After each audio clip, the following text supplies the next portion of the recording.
rahmatullah wa barakatuh.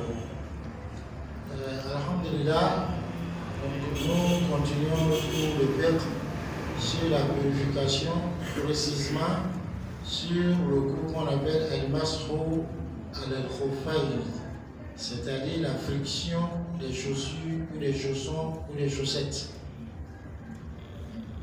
Et nous avons parlé de ce que c'est que la friction des chaussures, des chaussons ou des chaussettes, leur caractère légiféré, les conditions qu'on doit remplir pour pouvoir essuyer les chaussons, les chaussettes. Nous avons également évoqué les actes qui annulent l'essuyage des chaussettes. Aujourd'hui, on arrive à un point qui est en fait la dernière partie de ce chapitre, qui est l'essuyage du turban et du foulard chez la femme, et aussi des bandes ou bien alors des plâtres qu'on place lorsque il y a blessure. Alors il faut dire, concernant le turban, il est permis lorsqu'on fait les ablutions, et qu'on arrive à la tête, au lieu de passer les deux mains mouillées sur la tête, les cheveux, aller et revenir, il est permis donc de passer les deux mains mouillées sur le turban. Et à ce sujet, il y a trois façons de le faire. Soit en haute, c'est-à-dire on détache carrément le turban, et puis on passe les deux mains mouillées sur les cheveux, aller et revenir, ou bien on passe une partie des deux mains mouillées sur le toupet, c'est-à-dire là où le début des cheveux là, et puis le reste sur le turban. Ou bien on passe les deux mains mouillées sur le turban, aller et puis revenir. Donc il y a ces trois façons. La preuve de cela, c'est le hadith de Al-Mughira bin Shu'ba qui dit Rasulullah sallallahu alayhi wa sallam masaha ala imamatihi wa ala al-khuffayn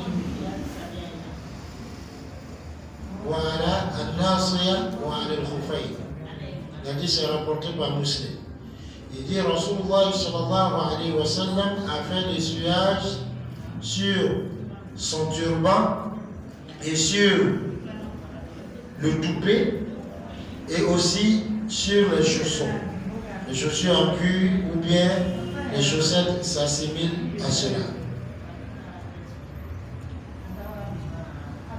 Alors ici, la condition du nombre ou de la durée de l'essuyage, cette condition n'est pas à prendre en compte en ce qui concerne le foulard de la femme ou alors le turban de l'homme. Ça veut dire qu'on peut essuyer pendant tout le temps qu'on veut. De même, cette condition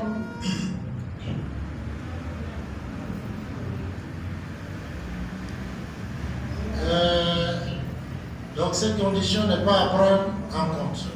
De même, la condition d'être en état de pureté avant de essuyer n'est pas à prendre en compte pour le turban. Parce qu'on a dit pour les chaussons, il faut avoir fait les ablutions auparavant. Et si l'ablution est rompue, c'est là qu'on fait le essuyage. Mais pour le turban, il n'y a pas tout cela.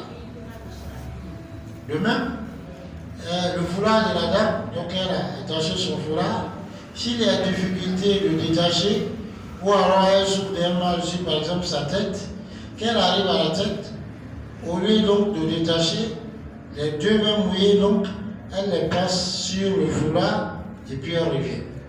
Même si certains savants ont trouvé que c'est mieux qu'elle ne le fasse pas, mais dans tous les cas, c'est permis.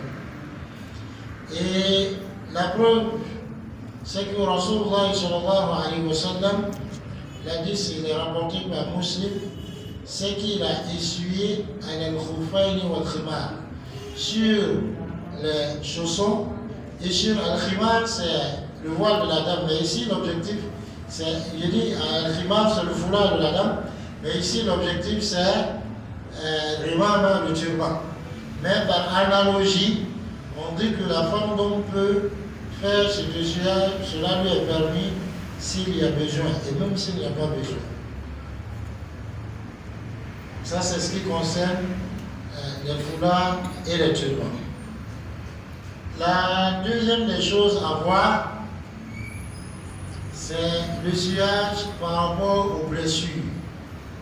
Si quelqu'un est blessé au pied, ou bien à la main, ou bien à la tête, ou bien à n'importe quel endroit du corps, alors que cette partie du corps est concernée par les parties à essuyer ou bien à laver, les parties à laver durant les ablutions, donc il y a plusieurs cas qui se présentent.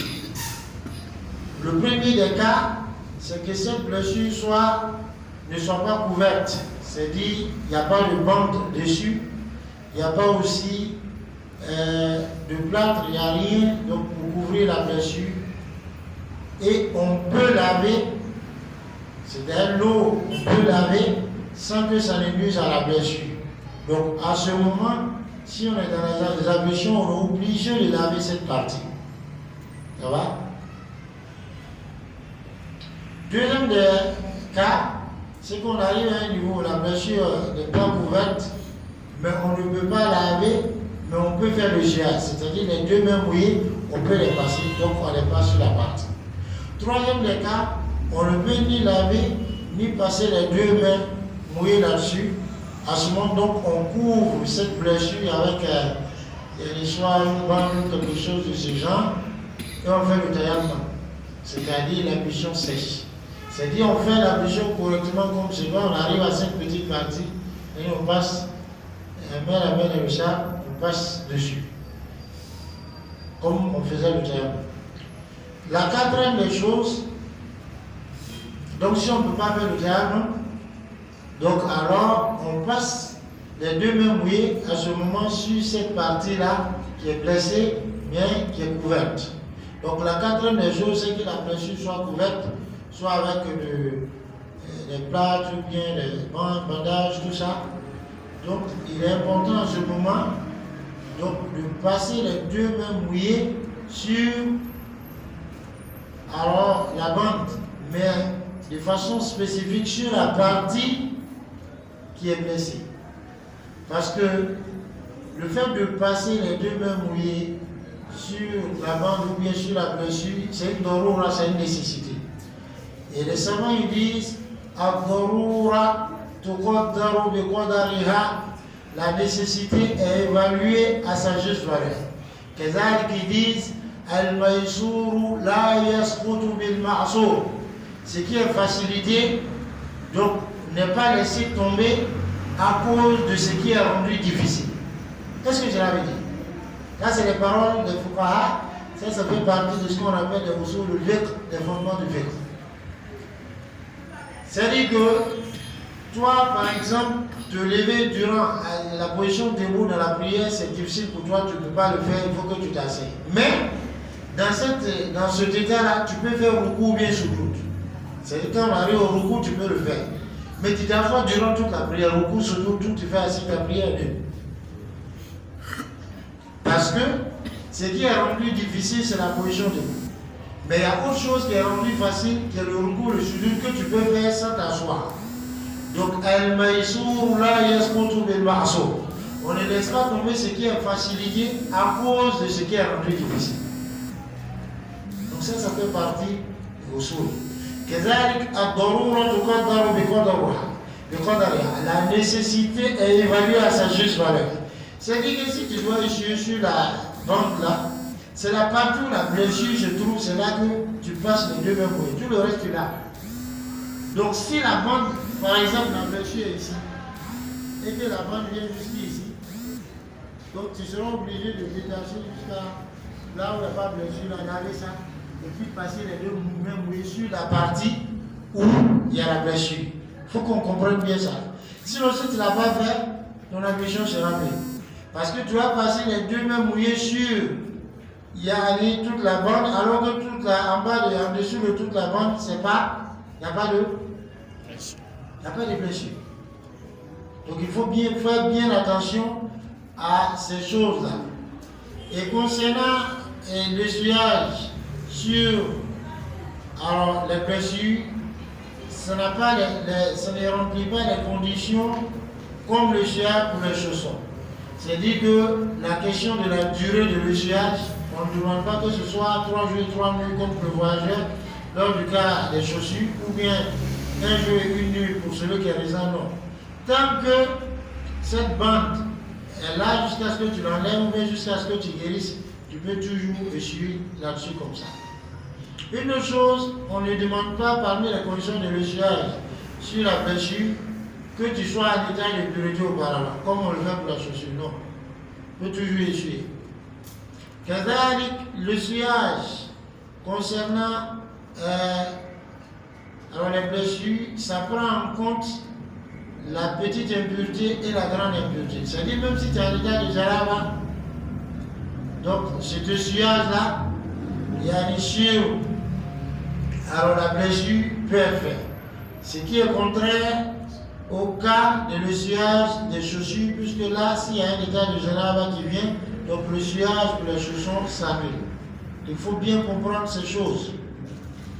Et la preuve de tout cela, ce sont les deux hadiths, l'hadith Al-Mughira ibn Shu'ba rapporté par Muslim, où il dit Masaha Rasulullah sallallahu alayhi wa sallam ala imamatihi wa ala nasiya wa ala al-khufay.